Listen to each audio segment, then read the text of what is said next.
नमस्कार, आप देख रहे हैं स्वदेश आर। जी हाँ, मैं हूं अजय शर्मा। यहाँ पे हम मार्केट्स, मैक्रोज और आपके इन्वेस्टिंग एनवायरनमेंट में किस तरह के ट्रेंड्स बन रहे हैं उनको जोड़ के, जॉइनिंग द डॉट्स करके आपको एक बड़ी तस्वीर हम हमेशा दिखाते हैं। हमारे साथ आज जुड़ रहे हैं मनीष टांगी, स्ट्रेटेजिस्ट हैं, इंडिपेंडेंट स्ट्रेटेजिस्ट और एडवाइज़र हैं और मैक्रोज को बहुत क्लोजली वॉच करते हैं। हमारे साथ आशु भार्गव, निपॉन एसेट मैनेजमेंट के हेड ऑफ रिसर्च और फंड मैनेजर भी जुड़ रहे हैं।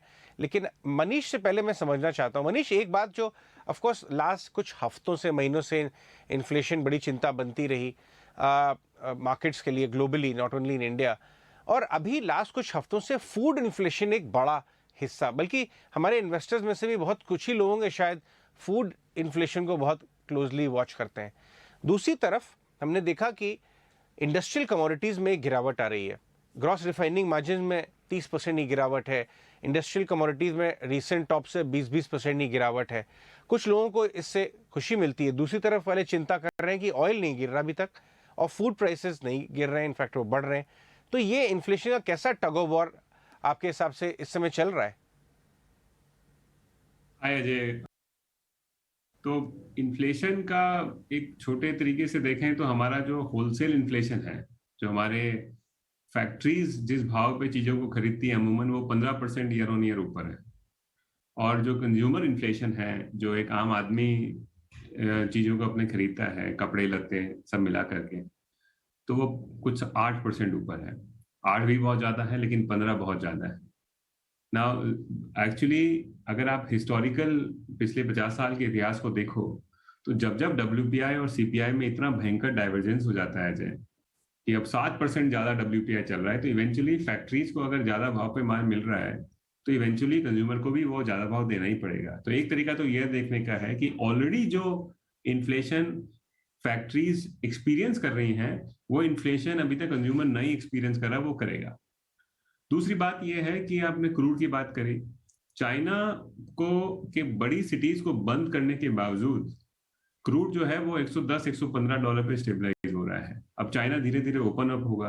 मैं काफी महीनों से आपसे ये बात कर रहा हूँ कि क्रूड की जो सप्लाई डायनेमिक्स है ना अजय, वो बड़ी ही तंगी में है अभी।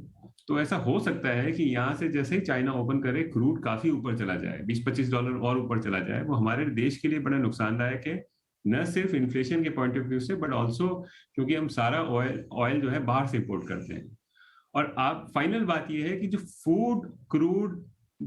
फूड इफेक्टिवली एनर्जी का ही प्रॉक्सी है। जब क्रूड प्राइसेस बहुत ऊपर जाते हैं, जब जब जाते हैं, तब तब फूड प्राइसेस भी ऊपर चले जाते हैं। तो इन सबको इकट्ठा करके देखता होना जाए, तो मेरा व्यू अभी भी वही है जो पिछले 7-8 महीनों से मैं आप लोग को बता रहा हूं कि इन्फ्लेशन जो है, जो मुद्रास्फीति है, वो यहां से भी और ज्यादा जा सकती है। शायद 9-10% तक पहुंच जाए।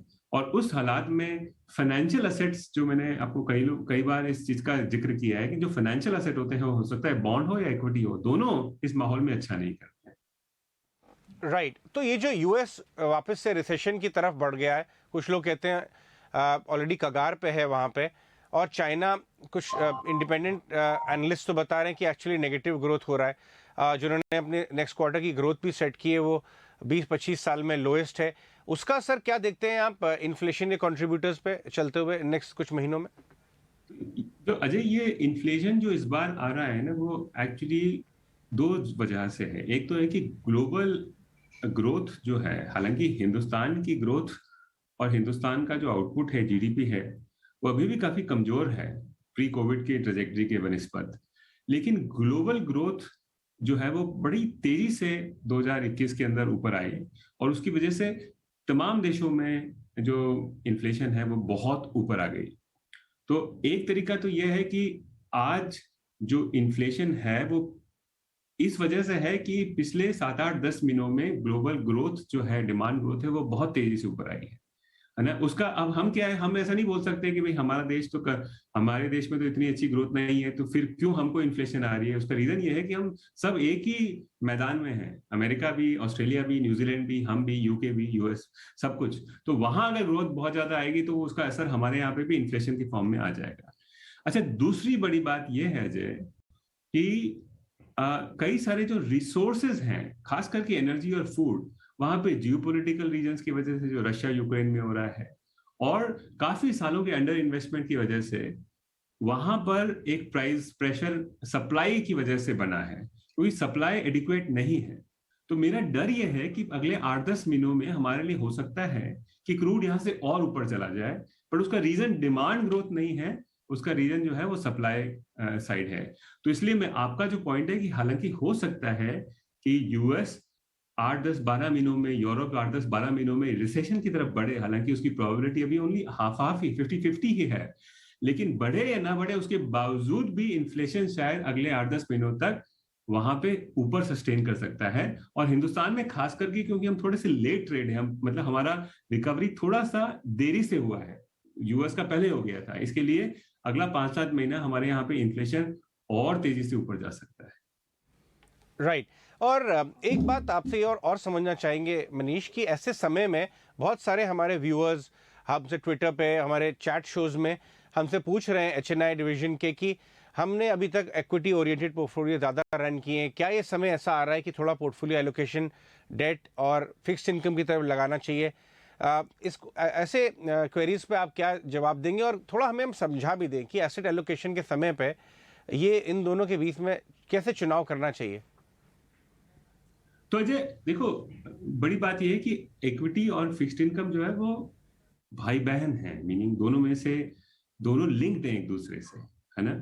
और जब इंटरेस्ट रेट्स बहुत ऊपर चले जाती हैं, जैसे आप, मैं कोई छोटा सा एग्जांपल दूं कि अगर जब जब हिंदुस्तान में पिछले 20 सालों में 10 साल का गवर्नमेंट बॉन्ड 8% पे चला जाता है, तो उसके अगले 5 साल में इक्विटी का रिटर्न जो है वो बॉन्ड से 2% ही ज्यादा मिलता है। यानी कि अगर 8 अगर गवर्नमेंट बॉन्ड है तो 10 इक्विटी का मिलता है ना। अब वो एडिक्वेट कॉम्पनसेशन है या नहीं, कितने इन्वेस्टर वो तैयार होंगे इस चीज के लिए कि भाई हमको फिक्स डिपॉजिट से सिर्फ 2% एक्स्ट्रा मिले, उसके लिए हम इक्विटी खरीदेंगे, क्योंकि equity excessively volatile asset class है, उसमें कम से कम आपको 4-4.5% एक्स्ट्रा मिलना चाहिए बॉन्ड से।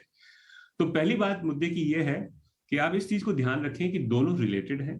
जब फिक्स इनकम या इंटरेस्ट रेट्स बहुत ऊपर चले जाती हैं, तो खास करके 8% और उसके ऊपर, तो इक्विटी एलोकेशन कम करके आप फिक्स्ड इनकम एलोकेशन आपको बढ़ाना चाहिए। अगर आप एक स्टैटिक पोर्टफोलियो चलाते हैं तब भी आपको थोड़ा सा रीएलोकेट फिक्स्ड इनकम की तरफ करना चाहिए। क्यों? क्योंकि आपको इक्विटी रिस्क प्रीमियम जो है अगले 4-5 सालों में 8% हिट करने के बाद में कम हो जाता है।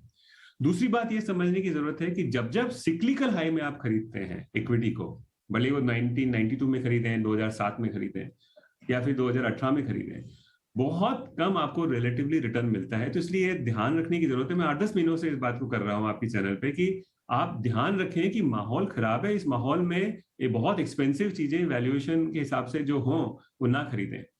तो आपने पूछा है कि एक आम इन्वेस्टर को क्या करना चाहिए, तो मेरा व्यू ये है कि अगले 2-4 महीनों में मेरे ख्याल से 10 साल का बॉन्ड 8% के आसपास में आ जाएगा। आप अपनी इंक्रीमेंटल कैपिटल को फिक्स्ड इनकम में भी एलोकेट कर सकते हैं, रिलेटिवली इक्विटी को रिड्यूस करके। दूसरी बात, इन जनरल मेरा एक बड़ा व्यू रहा है पिछले 8 महीनों से कि आप small cap mid cap space को थोड़ा सा अवॉइड करें, क्योंकि वहां पे थोड़ा सा यूफोरिया भी था, और वहां पे एक्चुअली क्या है, लिक्विडिटी इतनी कम होती है कि जैसे ही मैक्रो खराब होता है सब लोग वहां से छोटी सी लेन से भागने की कोशिश करते हैं, और उसकी वजह से आपको लिक्विडिटी मिलती नहीं है और आपके रिटर्न एकदम खराब हो जाते हैं। तो मोटा व्यू ये है अजय कि थोड़ा सा ओवरवेट फिक्स्ड इनकम हो और अंडरवेट इक्विटी हो इस पीरियड के अंदर अगले 5-7 महीनों में। आशु, आपसे ये समझना चाहेंगे, ये जो चर्चा चल रही है, कुछ ब्रोकरेजेस तो मेटल पे अभी भी पॉजिटिव लेके आ रहे हैं reports, but fact of the matter है कि मेटल प्राइसेस टॉप से 20% नीचे आ गए हैं। और कहीं ना कहीं आज स्वामी ने भी, हमारे स्वामीनाथन अय्यर ने ईटी में लिखा इस बारे में कि फूड और ऑयल इन्फ्लेशन भले बढ़ा हुआ है, बाकी सारी चीजें नीचे आ रही हैं, क्योंकि आफ्टरऑल इन्फ्लेशन की चिंता ने ही बाजार को हिला के रखा हुआ था लास्ट 1-1.5 महीने। क्या आप किस साइड पे हैं? क्या इन्फ्लेशन का पीक बन गया है उस साइड में, तो फिर मेटल शॉर्ट ये सब चीजें उतर आएंगी, या आप इस साइड पे नहीं है और आपको लगता है इन्फ्लेशन थोड़ा सस्टेन कर सकता है?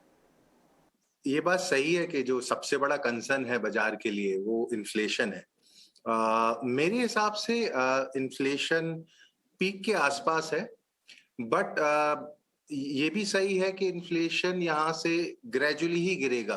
तो जो हमने 15% WPI इन्फ्लेशन देखा अप्रैल के महीने में, या करीब 8% के आसपास सीपीआई इन्फ्लेशन देखा इंडिया में, यहाँ से आप उसको बहुत ग्रेजुअल डिक्लाइन देखेंगे। तो कई कमोडिटीज में हमने करेक्शन देख लिया है, और ऐसी सारी कमोडिटीज हैं जो अभी भी एलिवेटेड लेवल पे टिकी हुई हैं।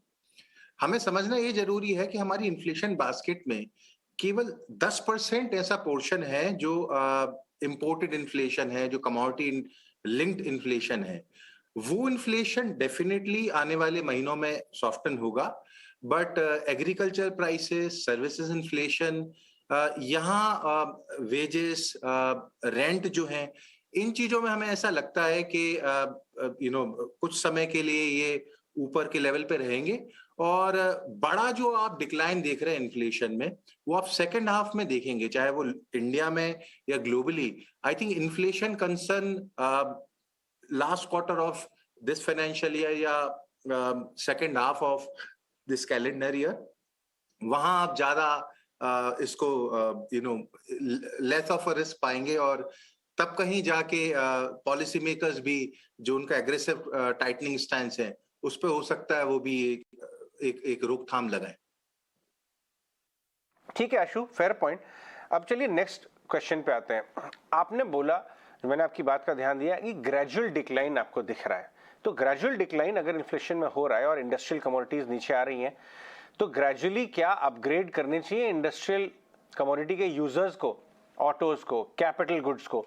बहुत सारे कुछ कंज्यूमर एरियाज जैसे कजारियाज ऑफ द वर्ल्ड हो गए, कुछ पेंट कंपनीज हो गई, कुछ और, क्योंकि आफ्टरऑल ये सारा जो आपका यूजर यूनिवर्स है ना कमोडिटी का, इसको बहुत अंडर परफॉर्म किया है और बहुत पनिश भी किया बाजार ने। क्या ये सोच सही होगी? देखिए, इसमें अभी भी कंपनीज पूरी तरीके से कॉस्ट को पास ऑन कर नहीं पाई हैं। जो आप कमोडिटी कंज्यूमर्स की जो आप बात कर रहे हैं, तो जैसे जैसे उनको मौका मिलेगा वो पास ऑन करेंगे। डेफिनेटली कई सेक्टर्स में कॉस्ट प्रेशर भी कम हो गया होगा, बट देखना हमें ये है कि इन कंपनीज के जो नतीजों की अपेक्षा है, जो अर्निंग एक्सपेक्टेशन है, क्या ये कंपनी एक एग्रीगेट लेवल पे और पर्टिकुलरली मार्जिन के लेवल पे उन नतीजों एक्चुअल नतीजे एक्सपेक्टेशन से बेहतर आते हैं कि नहीं, चाहे वो ऑटोज की बात करें, चाहे इलेक्ट्रिकल कंपनीज की बात करें। वहां हमें ऐसा लगता है कि एक कंसेंसस व्यू ये है कि यहाँ से मार्जिन का वर्स्ट हमने देख लिया है और यहाँ से रिकवरी होगी। तो मेरे हिसाब से ये डिफिकल्ट है कि उनकी अर्निंग्स एक्सपेक्टेशन से बेहतर आए, बट डेफिनेटली अगर कमोडिटी प्राइसेस में नीचे का रुझान रहता है तो इन सब कंपनीज को राहत मिलेगी, और एक सेंटिमेंटली पॉजिटिव डेफिनेटली हो सकता है कमोडिटी यूजर्स के लिए। और अब बात करते हैं रिजल्ट्स की। आईटीसी ने अपनी चौथी तिमाही के नतीजे जारी कर दिए हैं। कैसे रहे आईटीसी के नतीजे बताने के लिए हमारे साथ मौजूद हैं हमारी सहयोगी वामाक्षी। वामाक्षी, बताएं कैसे रहे नतीजे और क्या है खास इन नतीजों में इस बार? तो आईटीसी के नतीजों की बात की जाए तो ओवरऑल नतीजे काफ़ी अच्छे थे। आय अनुमान से बेहतर था, हालांकि मुनाफे और मार्जिन्स अनुमान के मुताबिक थे। नेट रेवेन्यू की बात की जाए और ईबिटा की बात की जाए तो दोनों में करीब 17% का उछाल देखने मिला। पैट में भी करीब जो मुनाफा है उसमें भी करीब 12% का ग्रोथ देखने मिला। ईबिटा मार्जिन सपाट रहे और उसका आंकड़ा है 33.6% का। अगर हम सेगमेंट वाइज परफॉर्मेंस की बात करें तो जो होटल का कारोबार है उसमें करीब 35% का ग्रोथ दिखाई दिया। यहाँ पे एक अच्छा प्रदर्शन की उम्मीद की जा रही थी, और क्योंकि इकोनॉमी ओपन हो रही है, और जो पेपर का कारोबार है और जो एग्री बिजनेस है उसमें भी शानदार ग्रोथ नज़र आया।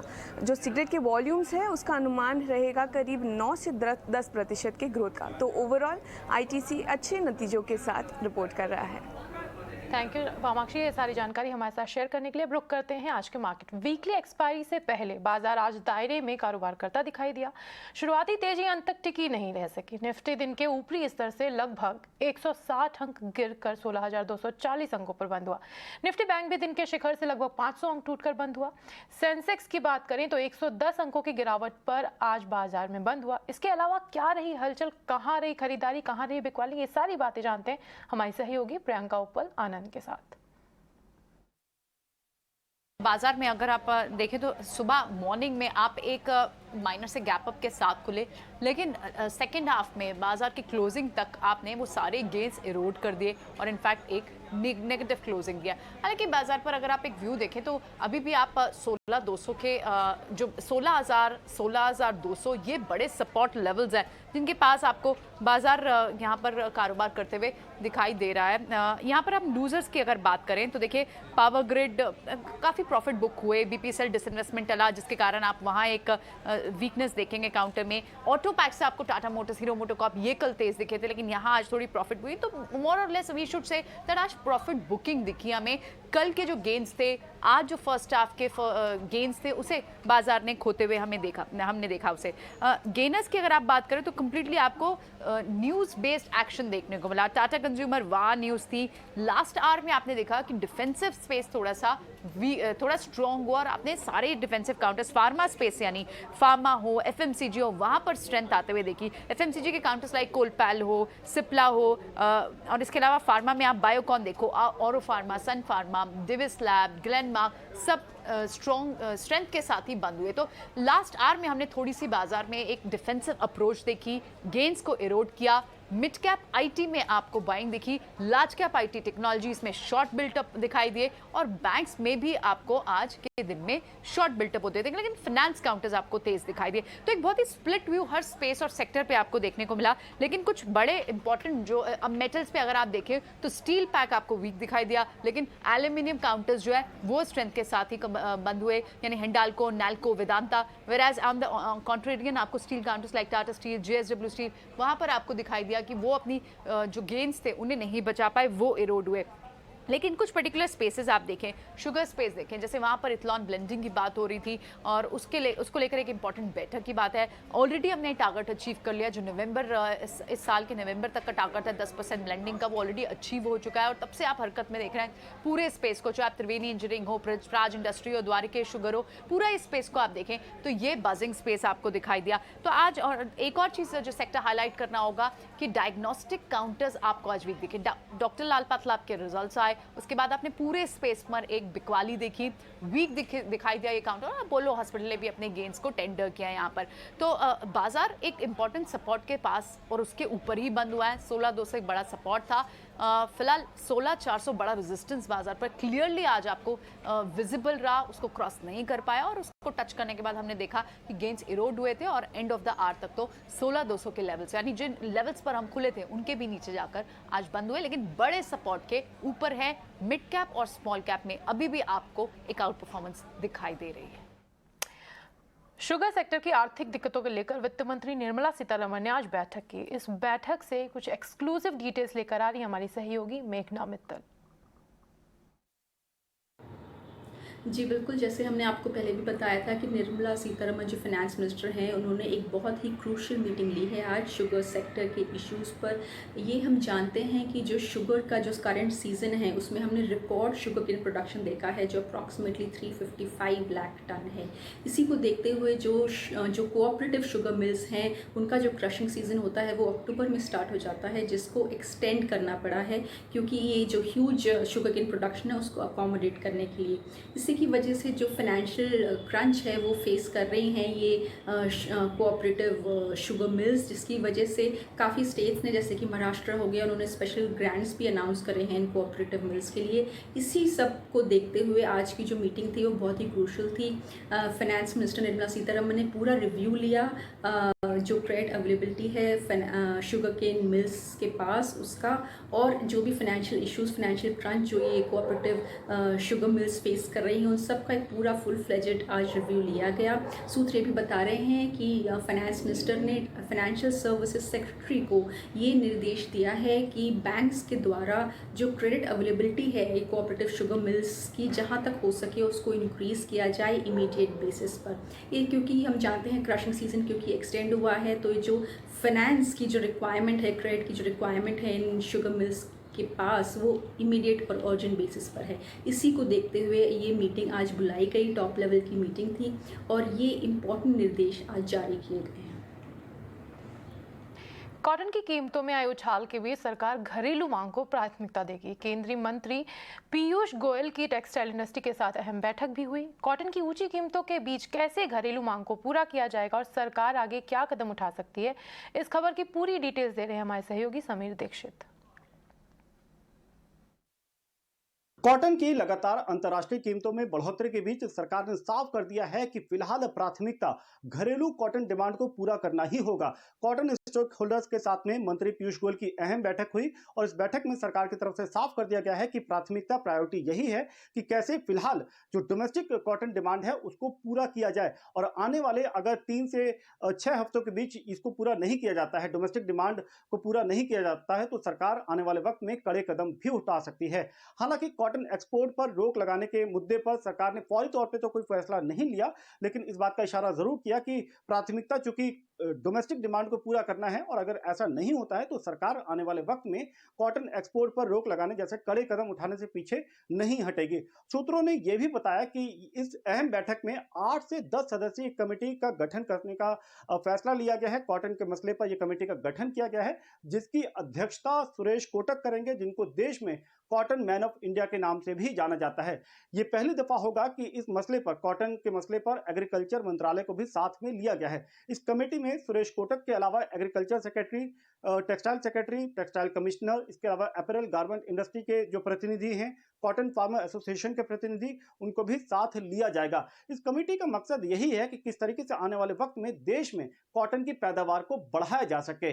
सूत्रों ने बताया कि इस कमेटी की पहली बैठक आने वाली 28 मई को मुंबई में होने जा रही है और बहुत प्रबल संभावना है कि इस पहली बैठक में दर्शना जरदोश, जो कि राज्य मंत्री टेक्सटाइल मंत्रालय हैं, वो भी इस बैठक में शामिल हो सकते हैं। तो कुल मिलाकर के सरकार ने साफ किया है कि प्राथमिकता जरूर है कि डोमेस्टिक डिमांड कॉटन की उसको पहले पूरा किया जाए, लेकिन साथ ही कि अगर ये डोमेस्टिक डिमांड पूरा नहीं होता है तो सरकार आने वाले वक्त में कड़े कदम भी उठा सकती है। इसके साथ ही सरकार का दूसरा फोकस देश में कॉटन पैदावार को लगातार बढ़ाना भी है। बढ़ती महंगाई की वजह से आम आदमी तो परेशान है ही, लेकिन अब इसका असर छोटे छोटे बिजनेस पर भी पड़ने लगा है। एमएसएमईज को ऑर्डर्स नहीं मिल रहे हैं, स्किल्ड वर्कर्स की भी कमी हो रही है, जिसकी वजह से इन बिजनेस का जो धंधा है वो स्लो हो रहा है। मेरी सहयोगी खुशबू तिवारी की एक खास रिपोर्ट है इसी पर बेस, चलिए देखते हैं। स्टील रोल्स बनाने वाली इस फैक्ट्री में जहां हम खड़े हैं, यहाँ पे कई मशीनें आप पीछे देख सकते हैं कि खाली पड़ी हैं, यानी वहाँ पे काम या प्रोडक्शन नहीं हो रहा है। पर ऐसा क्यों है?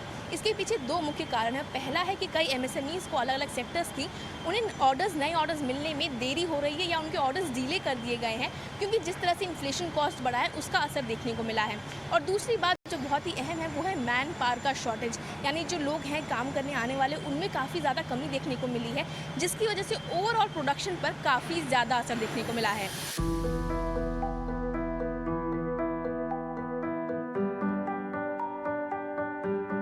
बढ़ती महंगाई सिर्फ आम लोगों के खरीदारी का ट्रेंड ही नहीं बदल रही, बल्कि छोटी और मझोली कंपनियों यानी एमएसएमईज के लिए नए ऑर्डर्स में कमी का कारण भी बन गई है।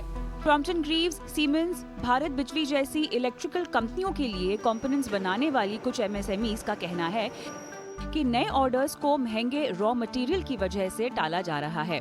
कुछ के लिए नए ऑर्डर्स में 40 से 50% तक की गिरावट आई है। वहीं फास्टनर्स, नट, बोल्ट, बेयरिंग बनाने वाली कंपनियों को भी गोदरेज, महिंद्रा, किर्लोस्कर जैसी ओईएम से मिलने वाले ऑर्डर्स में देरी देखने को मिली है, जिससे प्रोडक्शन में 25 से 30% की कमी आई है। दरअसल ऊंचे भाव की वजह से नेगोशिएशन में समय लग रहा है, जिससे ऑर्डर समय पर नहीं आ रहे। जो नीड बेसिस पे ही ऑर्डर्स हो रही है, जो जाएगा या जो एडवांस प्लानिंग है वो तो सब स्क्रैप आउट हो गया, क्योंकि हमारे जो इंडस्ट्री है जनरेशन इंडस्ट्री, उसमें आज लगने वाला मटेरियल आज नहीं ऑर्डर होता है, बहुत 6 महीने पहले प्लान करना पड़ता है। बट अभी वैसे नहीं है, जो फास्ट मूविंग है वही ऑर्डर होता है, बट जो प्लानिंग है वो ऑलरेडी शट डाउन हो गया है। इन सब के साथ ही एलाइट कंपनियों यानी इन प्रोडक्ट से जुड़े अन्य सामान बनाने वाली कंपनियों को भी कम ऑर्डर्स मिले हैं। पैकेजिंग के लिए कार्टन बनाने वाली कंपनियों के मुताबिक व्हाइट गुड्स, टीवी, फ्रिज और इलेक्ट्रॉनिक गुड्स के पैकेजिंग कार्टन के ऑर्डर में भी देरी देखने को मिली है। वहीं दूसरी ओर इन कंपनियों के लिए बड़ी दिक्कत बन रही है स्किल्ड वर्कफोर्स की कमी। मैन पावर की शॉर्टेज के हिसाब से रफली around 30 to 40% of the total production इतना ही प्रोड्यूस हो पा रहा है, आगे नहीं हो रहा है। हमारे पास कुछ 6 ग्राइंडिंग मशीन है, उसमें से 2 ही आज तक चल रही है। दैट इज़ ये ग्राइंडिंग मशीन से हमारा प्रोडक्शन फाइनलाइज हो जाता है कि इससे फिनिश गुड्स तैयार होता है। अब 6 में से 2 ही बनेंगे और वर्कर लोगों को ओवर टाइम करके कितना करवा सकते हैं और कितने बेचारे करेंगे। एमएसएमईज का कहना है कि अब जो ऑर्डर आ रहे हैं वो सिर्फ कम से कम जरूरत भर के ऑर्डर ही हैं। जिस तरह के एडवांस ऑर्डर कंपनियों को पहले मिलते थे, उन पर सबसे ज्यादा असर पड़ा है। खुशबू तिवारी, ET9 स्वदेश। भारत में रोजगार, सेहत, स्कूलों में सैनिटेशन के मौके पर कितनी मोर्चे पर कितनी कामयाबी मिली है, इन सभी मुद्दों को लेकर state of inequality in India की रिपोर्ट जारी हो चुकी है। इस रिपोर्ट में और कुछ क्या कहा गया है, ये बता रही है हमारी सहयोगी खुशबू तिवारी। इकोनॉमिक एडवाइजरी काउंसिल की जो रिपोर्ट है state of inequality in India, वो दिखाती है कि किस तरह से इनकम को लेकर असमानताएं हैं भारत में। रिपोर्ट दर्शाती है, रिपोर्ट में अलग अलग तरह की सर्विस का आकलन किया गया है, चाहे वो PLFS हो या फिर नेशनल फैमिली हेल्थ सर्विस हो। इनके मुताबिक 2019-20 में 25,000 रुपये की जो मंथली सैलरी है वो टॉप 10% इनकम अर्न या टॉप 10% की इनकम्स में शामिल है। यानी टॉप 10% में ही लोगों को 25,000 रुपये की तनख्वाह या इनकम मिलती है। रिपोर्ट ये भी दर्शाती है कि किस कैटेगरी में कितने लोग हैं। इसके मुताबिक 45% से ज़्यादा लोग जो हैं वो सेल्फ एम्प्लॉयड हैं, यानी खुद का कुछ कारोबार या खुद का कुछ काम करते हैं। ये इसलिए भी ज़रूरी है क्योंकि सर्वे में ये पाया गया है या रिपोर्ट में ये पाया गया है कि जो सेल्फ एम्प्लॉयड का शेयर है वो लो इनकम ग्रुप में ज़्यादा है। यानी जो सेल्फ एम्प्लॉयड ग्रुप है उनमें इनकम बहुत ज़्यादा नहीं है, उनका शेयर ज़्यादा है लो इनकम ग्रुप में। इसके अलावा जो रेगुलर सैलरी वर्कर्स हैं वो 33.5% के आसपास ही हैं, और इसके अलावा जो कैजुअल वर्कर्स हैं वो करीब 20.7% के आसपास कैजुअल वर्कर्स हैं।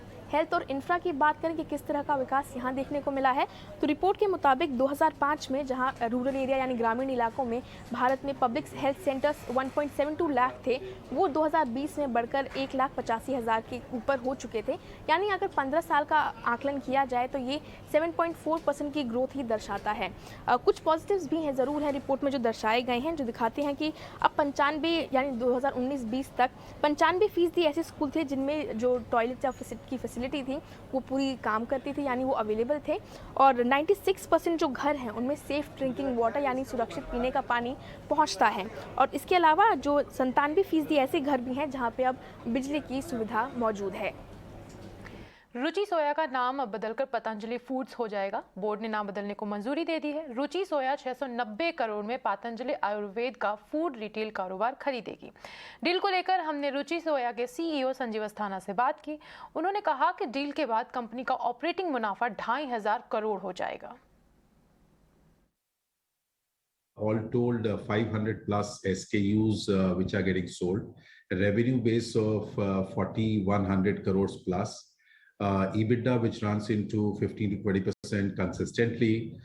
This year, the EBITDA will be about 650 crores plus. So broadly, that business has moved. The transaction has been done on a slump sale basis, which is basically the fair market value of the assets in the business.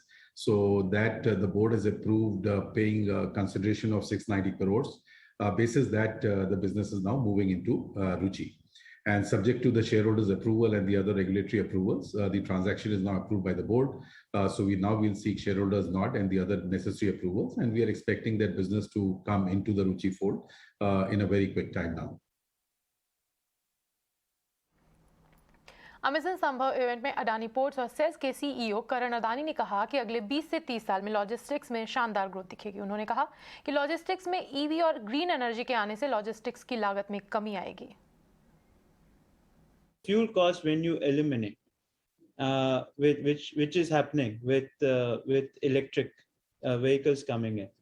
You are eliminating your fuel cost, and electric vehicle charging with solar panels or with wind. You're not paying. You don't have to pay for sunlight. So you are actually eliminating your fuel cost.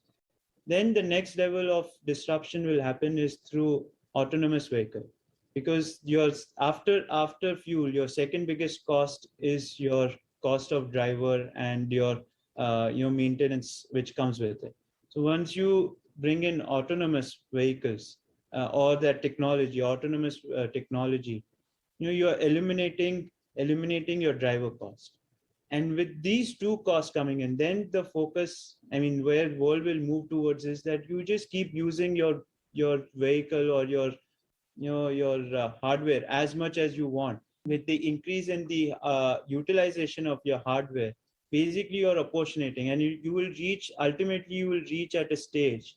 This is what I feel, that we'll reach at a stage that the cost of the hardware is going to be negligible when you apportion it on a very large, on a large volume.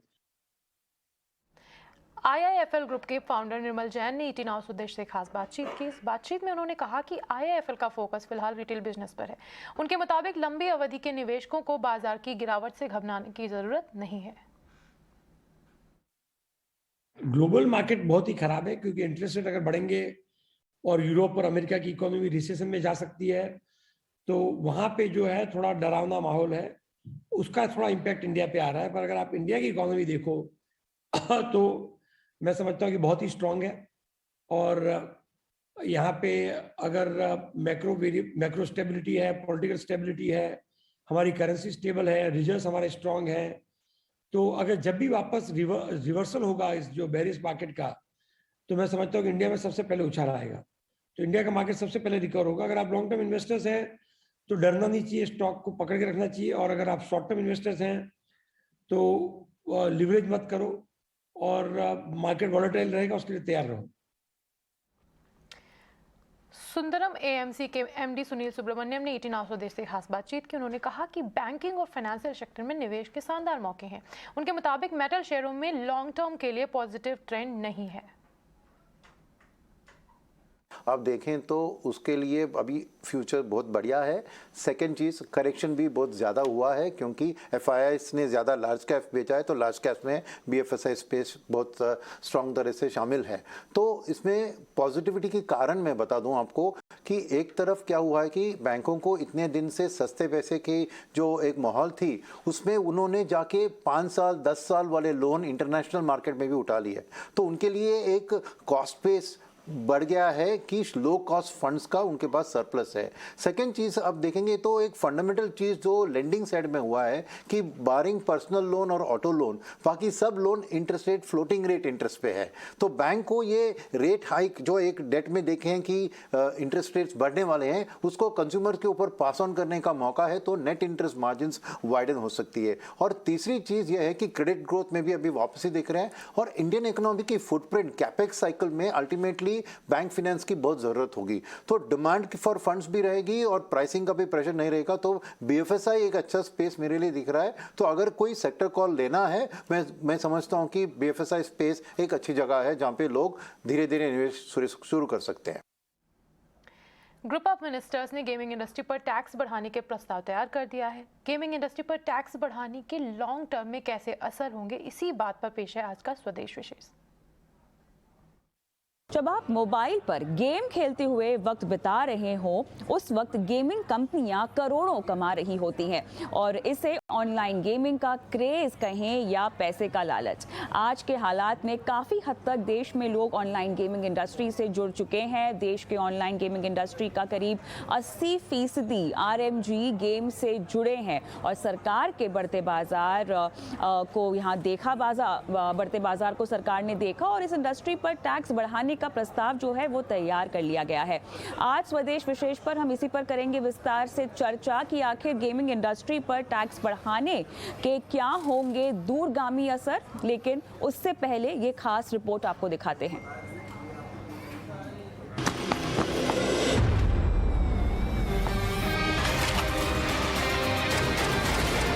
अगर आप online game के दीवाने हैं तो ये खबर आपके लिए भी है, क्योंकि अब ऑनलाइन गेमिंग इंडस्ट्री पर टैक्स बढ़ सकता है। जो GST स्लैब 18% से बढ़कर 28% हो सकता है। GST काउंसिल इस पर अपना फाइनल फैसला लेगा। फिलहाल ऑनलाइन गेमिंग कंपनियां ग्रॉस गेमिंग रेवेन्यू या खिलाड़ियों से प्लेटफॉर्म द्वारा वसूले जाने वाले कमीशन पर 18% GST का भुगतान करती हैं।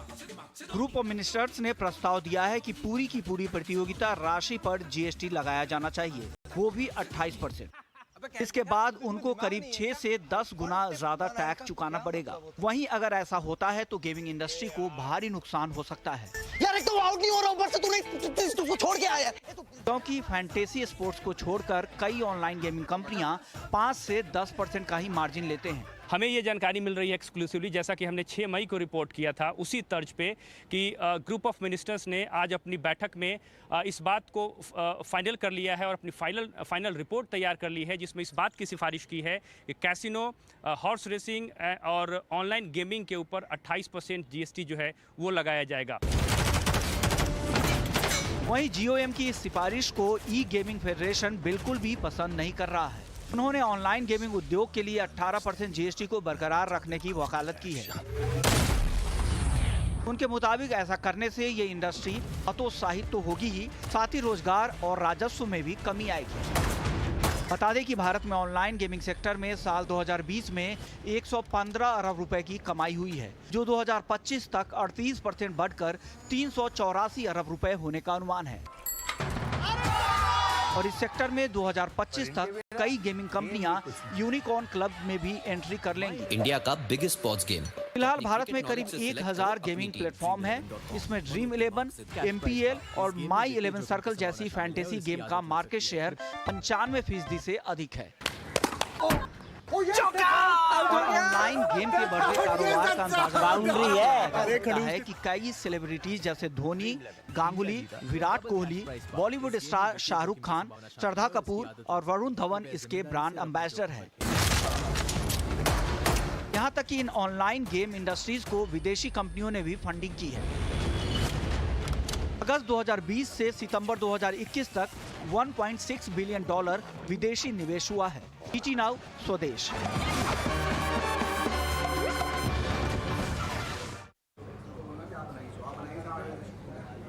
चलिए, तो इस रिपोर्ट के जरिए आपने जो ताज़ा तस्वीर है वो तो समझ ली है, लेकिन इसमें ताज़ा अपडेट क्या है और किस तरह के नए पैच ऐड हुए हैं, देश में गेमिंग इंडस्ट्री की तस्वीर फिलहाल कैसी है, ये समझते हैं हमारे सहयोगी शरद दुबे से।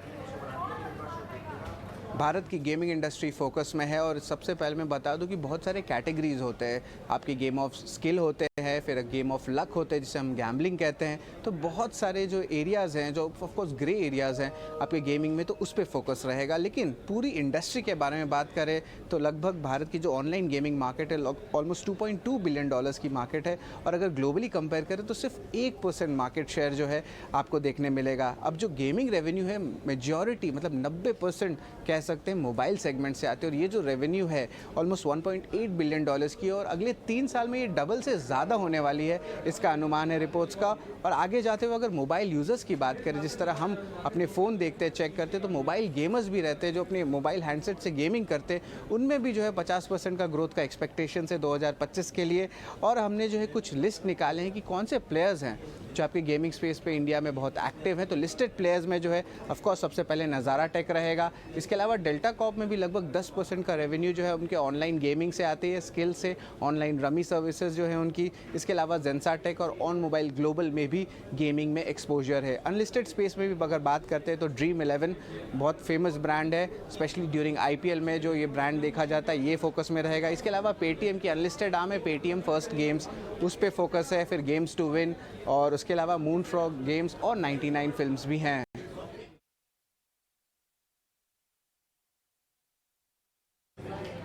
चलिए, तो यहाँ पर तो हमने आपको पूरे गेमिंग कारोबार की तस्वीर समझा दी है, लेकिन इसको लेकर अभी विस्तार से बात करते हैं। और मेन मुद्दा जिसको लेकर आज हम ये चर्चा कर रहे हैं कि ऑनलाइन गेम्स पर जिस तरह की 28% GST अब लगने जा रही है, इसके दूरगामी इम्पैक्ट क्या होंगे, लेकिन ये किस लिहाज से लग रही है, तमाम बारीकियाँ जो शख्स इस पूरे मामले को ट्रैक कर रहा है, हमारे सहयोगी प्रकाश प्रियदर्शी, उन्हीं से जुड़ते हैं और उन्हीं से समझते हैं। प्रकाश, हमें बताएं फिलहाल किस तरह से 28% GST लगाने के पीछे तर्क दिया जा रहा है, क्या कुछ मामला है, पूरा बैकग्राउंडर हमको समझाइए। देखिए, आज ग्रुप ऑफ मिनिस्टर्स की काफ़ी एक अहम बैठक हुई, जिसका गठन 3 कैटेगरी ऑनलाइन गेमिंग, कैसीनो और हॉर्स रेसिंग के लिए जिस GOM का गठन हुआ था, उसकी एक आखिरी बैठक हुई। उसने अपनी फाइनल रिकमेंडेशंस जो है वो तैयार कर लिए हैं, और अपनी सिफारिशों में GOM ने ये कहा है कि इन तीनों ही कैटेगरी पे 28% GST जो है वो लगनी चाहिए। हालांकि एक दलील ये भी दी जा रही थी, खासकर ऑनलाइन गेमिंग के मसले में, कि इंडस्ट्री का भी ये कहना था कि हर तरह की जो ऑनलाइन गेमिंग है वो गैम्बलिंग नहीं है। कुछ गेमिंग्स में जो है वो स्किल भी काफ़ी इन्वॉल्व है, लिहाजा मतलब 28% GST एक साथ लगा देना हो सकता है कि इंडस्ट्री के लिए नुकसानदेह होगा, लिहाजा 18% और 28% के जो ऑप्शन है उसको तलाशे जाएं। लेकिन इस बात पर आखिर में सहमति बनी कि यूनिफॉर्मिटी होनी चाहिए और 28% GST स्लैब के साथ ही आगे बढ़ा जाएगा जो कि 18% है, और इस पर एक आम सहमति बनी और इस तरह की सिफारिश जो है GST काउंसिल को की जा रही है। हालांकि सुप्रीम कोर्ट का भी इस पर आदेश है, लिहाजा सुप्रीम कोर्ट ने जो ऑब्जर्वेशन दिए हैं उसको संज्ञान में रखते हुए उसके इंटेंट के साथ ही GOM ने अपनी सिफारिशें सौंपी है। लॉ मिनिस्ट्री से भी इसके बारे में संपर्क किया जाएगा और फिर अगले 1-2 दिन के अंदर आखिरी सिफारिश जो है वो GST काउंसिल को सौंप दी जाएगी। GST काउंसिल की बैठक जो है उम्मीद की जा रही है कि इस महीने के आखिर तक या जून के पहले हफ्ते में हो सकती है और फिर इस पर आखिरी फैसला जो है वो GST काउंसिल को लेना है।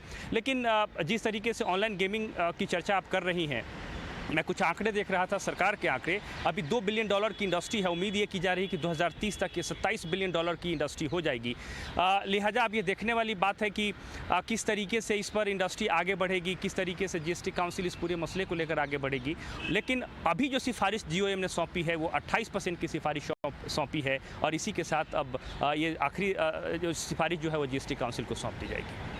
लेकिन अब यहाँ पर देखना होगा कि अगर GOM की सिफारिशें मान ली जाती हैं, 28% GST लगा दिया जाता है, इसका इम्पैक्ट क्या होगा, गेमिंग इंडस्ट्री पर क्या होगा, किस तरह से टैक्सेशन लागू होगा। अब इस पर ही हम विस्तार से बात करते हैं। हमारे खास मेहमान जुड़ गए हैं, जय सेठा गेमिंग मामलों के वकील हमारे साथ जुड़ गए हैं, लोकेश जैन को founder 8-Bit SHUL sports, Pankaj Mahendru chairman ICA। आप सभी का स्वागत है हमारी इस खास पेशकश में।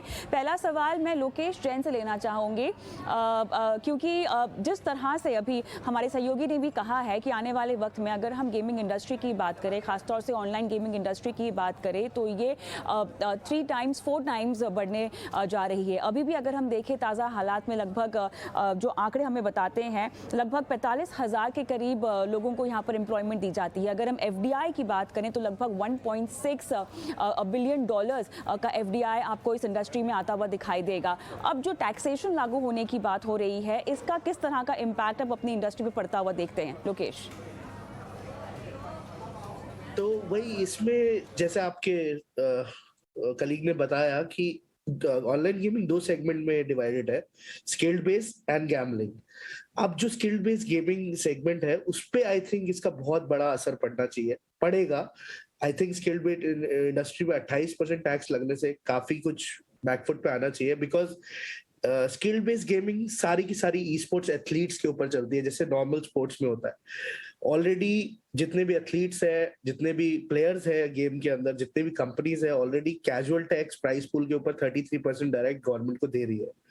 उसके ऊपर से किसी भी एथलीट के ऊपर GST लागू हो जाना 28%, आई थिंक बिना रेगुलेशन आए, मतलब will they remove the casual tax and put it to a 28% state tax? वो एक बात वाजिब समझ में आती है जो हम लोगों को 3 साल से इंडस्ट्री में देखते हुए हो गया। बट 33% कैजुअल टैक्स के बाद 28% टैक्स, आई थिंक वो एथलीट्स के लिए भी और जो हमारे जैसे ऑर्गेनाइजेशन ओनर्स है जो कंपनीज चला रहे हैं उनके लिए भी तकलीफदायक स्थिति बन सकती है। लेकिन चलिए थोड़ा सा इस पर विस्तार से बात करते हैं जय से, क्योंकि ये लगातार इस पर मुखर होकर बोलते भी आए हैं, कई आर्टिकल्स भी हमने आपके पढ़े हैं जय इसको लेकर। हमें समझाइए कि किस तरह से इस टैक्स को लागू किया जा रहा है और उससे भी पहले जो डेफिनेशन की क्लैरिटी की ज़रूरत है वो किस तरह से दी गई है। इसमें देखिए 2 चीजें हैं। एक तो ये GOM की जो रिपोर्ट है अभी तक वो फाइनली सबमिट कर ही नहीं है। ये जो भी हमें खबर मिल रही है वो आप जैसे मीडिया के जरिए खबर मिल रही है, तो इसमें क्या फाइनल उनके रिकमेंडेशन है ये अभी तक हमको क्लियर नहीं हुआ है। ये रिपोर्ट किसी तरह से सार्वजनिक अभी तक किया नहीं है GOM ने, तो ये एक बात हो गई। दूसरी बात, अगर वो 18 से 28 कर रहे तो इसमें कसिनो और हॉर्स रेसिंग पे तो ऑलरेडी 28% टैक्स GST लग रहा था। तो ये चीज मैं करेक्ट करना चाहता हूँ कि वो 28% हॉर्स रेसिंग और कसिनो पे तो लग ही रहा था, वो लोग भर भी रहे थे। तो सिर्फ रही बात ऑनलाइन गेमिंग की, अब 18 से 28 हो रहा है, पर इस पे क्या वैल्यूएशन है, जो आपके कलीग ने भी बताया था, वो बहुत जरूरी है समझना कि वो वैल्यूएशन क्या प्लेटफॉर्म फी पे होगा या कॉन्टेस्ट एंट्री फी पे होगा, या जैसे कि मैं 100 रुपए अगर दे रहा हूं तो उस पूरे 100 रुपए जिससे मैं गेम खेल रहा हूं उस पे 28% टैक्स लगेगा, या फिर उस 100 रुपए में से गेमिंग प्लेटफॉर्म या ऑनलाइन गेमिंग कंपनी की जो कमाई है 10 रुपए, उस पे 28 रुपए लगेगा, या फिर ये इनिशियल जो एंट्री फी मैं भर रहा हूँ 100 और उससे कई बार गेम खेल रहा हूँ तो उस 100 पे सिर्फ एक बार ही 28% टैक्स लगेगा। तो मेरे ख्याल से अभी हमें और थोड़ा वेट करना चाहिए और क्लैरिटी की जीओएम के रिपोर्ट से, और उसके बाद जीएसटी काउंसिल में क्या पेश होता है वो भी हमें थोड़ा सा वेट कर लेना चाहिए, उसके बाद ही क्लैरिटी आनी चाहिए। और मेरा ये मानना है और इंडस्ट्री के लोगों का भी ये मानना है कि 28% लगाए तो भी ठीक बात है, क्योंकि काफी इंडस्ट्री 28% टैक्स भर रही है, ना कि ऑनलाइन गेमिंग। सीमेंट भर रही है, कोका कोला और दूसरे कोल्ड ड्रिंक भर रहे हैं, तो 28% अपने आप में एक गलत बात नहीं है, पर वो प्लेटफॉर्म फी पे होना चाहिए, ना कि पूरे कॉन्टेस्ट एंट्री फी पे जो बाकी प्लेयर को बांट दिया जाता है। जो गेमिंग कंपनी की कमाई है उस पे 28% लगना चाहिए, ये मेरा मानना है। आरबीआई ने मई एमपीसी के मिनट्स जारी कर दिए हैं। क्या कुछ निकल कर आया आरआईबी एमपीसी से, क्या मुख्य बड़ी बातें निकल कर आ रही हैं, जानने के लिए चलते हैं हमारे सहयोगी अंकुर मिश्रा के पास। यह मॉनेटरी पॉलिसी कमेटी की जो मीटिंग हुई थी 4 मई के, उसके मिनट्स जारी हुए हैं। ये मिनट्स को इस तरीके से मार्केट देखता है कि जो इसमें चर्चा हुई उससे हम क्या अंदाज़ा लगा सकते हैं कि आगे की जो पॉलिसी होगी उसमें आरबीआई का रुख कैसा रहेगा। तो जो 6 के 6 सदस्य थे इस बार, उन्होंने वोट किया था 0.4% जो रेपो रेट है उसमें हाइक करने का, और एकोमोडेटिव स्टांस था वो कायम रखने का। हालांकि जो वर्डिंग थी एकोमोडेटिव स्टांस की उसमें चेंज किया गया था। जो सबसे महत्वपूर्ण कमेंट्स रहे हैं उनमें गवर्नर शक्तिकांता दास ने कहा है कि जो भी ज़रूरी कदम लिए जाने हैं महंगाई को काबू रखने के लिए वो ज़रूर लिए जाएंगे, और जो लक्ष्य है आरबीआई का 4% ±2%, उसके आसपास महंगाई रखने के लिए आरबीआई जो भी ज़रूरी कदम होगा उसको उठाया जाएगा। एक इम्पॉर्टेंट मेंबर रहते हैं हमेशा एमपीसी कमेटी में जे.आर. वर्मा, जिन्होंने भी इस बार एकोमोडेटिव स्टांस के लिए वोट किया, और जो 40 बेसिस पॉइंट रेपो रेट में बढ़ोतरी हुई है उसके लिए भी वोट किया। लेकिन जो इंपॉर्टेंट कमेंट्स उन्होंने दिए हैं वो ये हैं कि उनको लगता है कि 100 बेसिस पॉइंट्स रेट हाइक की ज़रूरत पड़ेगी बहुत जल्द, जो कि अभी माहौल है उसके हिसाब से। साथ ही साथ उन्होंने ये भी बोला कि उनको तो पसंद आता कि 50 बेसिस पॉइंट का रेपो रेट हाइक किया जाता इस पॉलिसी में, पता नहीं क्यों बाकी मेंबर्स जो हैं वो 40 बेसिस पॉइंट के लिए एग्री कर रहे हैं। लेकिन चूंकि सभी मेंबर्स ने 40 बेसिस पॉइंट्स के लिए एग्रीमेंट दिया है तो उन्होंने भी वोट दिया कि 0.4% जो रेपो रेट है उसमें बढ़ोतरी की जाए। साथ ही साथ आगे के लिए वो ये भी बोल रहे हैं कि जो 10 बेसिस पॉइंट की जो कमी रह गई है वो आगे जाके कहीं पे पूरी करनी पड़ेगी। तो देखना अब ये होगा कि 8 जून को जब अगली मॉनेटरी पॉलिसी कमेटी की मीटिंग होगी वहां पर कितना हाइक होता है, क्योंकि जो इन्फ्लेशन है वो आरबीआई के टारगेट से लगातार बाहर है। इंडिगो के सीईओ रंजय दत्ता 30 सितंबर को रिटायर होने वाले हैं। उनकी जगह पीटर एल्बर्स को नया सीईओ बनाया गया है। रेगुलेटरी अप्रूवल मिलने के बाद वो पद संभालेंगे। इस पर और जानकारी के लिए चलते हैं ET संवाददाता समीर दीक्षित के पास।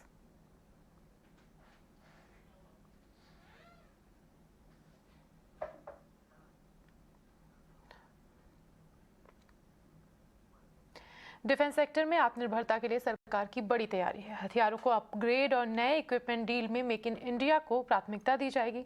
खबर पर एक्सक्लूसिव जानकारी के दे रहे हैं हमारे सहयोगी सृंजॉय चौधरी। प्रधानमंत्री नरेंद्र मोदी आत्मनिर्भरता के बारे कहे हैं और अभी arm forces, army, navy, air force उस तरफ जा रहे हैं क्योंकि हथियार देश में बनाना है और कोशिश हो रहा है ये हथियार देश में बने। मान लीजिए जैसे GPMG general purpose machine gun वो अमेरिका से खरीदना था 700, लेकिन अब ठीक हुआ है, तैयार हुआ है, 100 खरीदेंगे, बाकी 600 देश में बनेगा। ऐसे ही अब जो पिनाका है बहुत साल से बन रहा है भारत में, मल्टी बैरल रॉकेट लॉन्चर, वो उसका एक 3000 करोड़ का प्रोजेक्ट आर्मी तैयार कर रहा है, देश में ही बनेगा, बन रहा है और बनेगा। ऐसे ही ANTPQ radar, weapon locating radar जो था बहुत महत्वपूर्ण, ये पहले अमेरिका से खरीदे थे, लेकिन अब लग रहा है ये देश में बनेगा, और देश में बनेगा। ये इसका स्वाति नाम है, और ये स्वाति रेडार 12 खरीदने वाले हैं आर्मी। और एक चीज़ है वो successor AD, air defence gun, वो भी बाहर से खरीदना के बाद था। पहले तैयार हुआ था 25-30 खरीदेंगे बाहर से, बाकी यहाँ बनेगा। अब तैयार हुआ है पूरा 225-230 जितना है वो पूरा से पूरा भारत में बनेगा।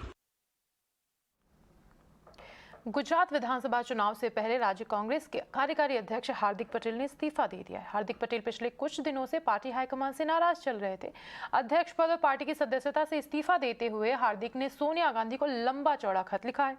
इसमें उन्होंने जमकर भड़ास निकाली। तंज कसते हुए हार्दिक ने लिखा है कि हाईकमान का ध्यान मुद्दे सुनने से ज्यादा मोबाइल फोन पर रहता है। इसके साथ ही हार्दिक ने CAA, NRC और राम मंदिर का जिक्र करते हुए कहा है, हार्दिक के इस्तीफे के बाद अब ये अटकलें बढ़ गई हैं कि क्या वे बीजेपी का दामन थामेंगे।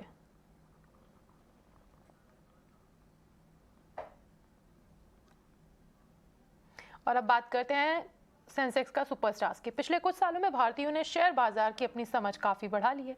कई लोग तो ऐसे हैं जो अब सफल स्टॉक पिकर बन चुके हैं। ET Now स्वदेश आपको यानी हमारे दर्शकों को अपने स्टॉक चुनने के कौशल को प्रदर्शित करने और ये साबित करने का मौका देने जा रहा है कि वास्तव में आप शेयर बाजार पर कैसी नब्ज रखते हैं और आप एक सटीक निवेशक हैं या नहीं। BSE इन्वेस्टर प्रोटेक्शन फंड और ET Now स्वदेश प्रस्तुत करते हैं सेंसेक्स का सुपरस्टार, एक अनोखी प्रतियोगिता जहां आपको अपना खुद का सेंसेक्स बनाकर बेहतरीन रिटर्न्स जनरेट करने होंगे। अधिक जानकारी के लिए आप 56161 पर SKS SMS करें या www.sensexkasuperstar.com पर लॉगिन करके एक्साइटिंग प्राइजेस जीत सकते हैं।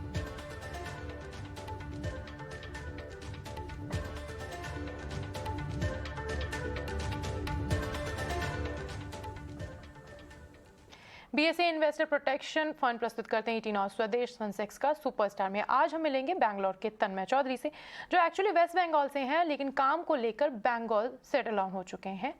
और तन्मय, हम आपसे जानना चाहते हैं कि आपको सेंसेक्स का सुपरस्टार के बारे में कैसे पता चला और आप इसकी तरफ कैसे अट्रैक्ट हुए, यानी क्यों, पर्पस क्या है? मैं ट्रेडिंग कर रहा हूँ, मेरे को लगभग 10 साल हो गए हैं। और आप अगर देखोगे US में या बाहर देशों में, वहां पर आपके ट्रेडिंग चैंपियनशिप होते हैं, ठीक है। तो वहां पर आपका जो ट्रेडिंग मतलब ये स्किल सेट होता है, तो वो दिखाने का एक जरिया है। तो हमारे देश में तो ऐसा है नहीं। तो जैसे ही मैंने सुना कि सेंसेक्स का सुपरस्टार ऐसा होने वाला है, तो मेरे को तो बहुत खुशी हुआ।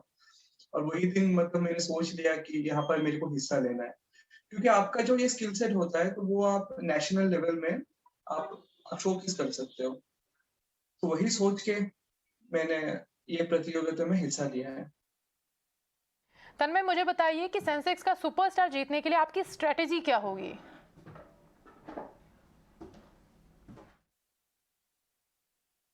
तो मेरा स्ट्रेटेजी यही रहेगा कि वही स्टॉक को निकालने का जिसमें वीकली टाइम फ्रेम में जो stocks 200 day simple moving average के पास आ गए हैं, और वहां से अगर मेरे को कोई स्टॉक्स रिवर्स होते दिखा तो मैं वही स्टॉक्स अपने पोर्टफोलियो में लूंगा, क्योंकि वो स्टॉक्स ऑलरेडी अप ट्रेंड में होगा। अभी स्लाइड करेक्शन में है वो, क्योंकि मार्केट गिरे जा रहा है। तो वो स्टॉक्स के चांस है 200 डे सिंपल मूविंग एवरेज में आके रिवर्स होने का। और सबसे मेन चीज जो होगा वो आप अभी ये मार्केट में स्टॉक्स को ज्यादा लंबे टाइम तक आप होल्ड नहीं कर सकते हो। आपको जल्दी जल्दी प्रॉफिट बुक करके शॉर्ट टर्म आप ट्रेड ले सकते हो, आपको निकल जाना होगा।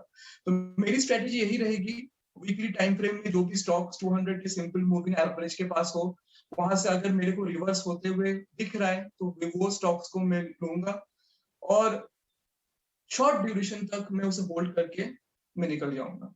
यही मेरी स्ट्रेटेजी होगी।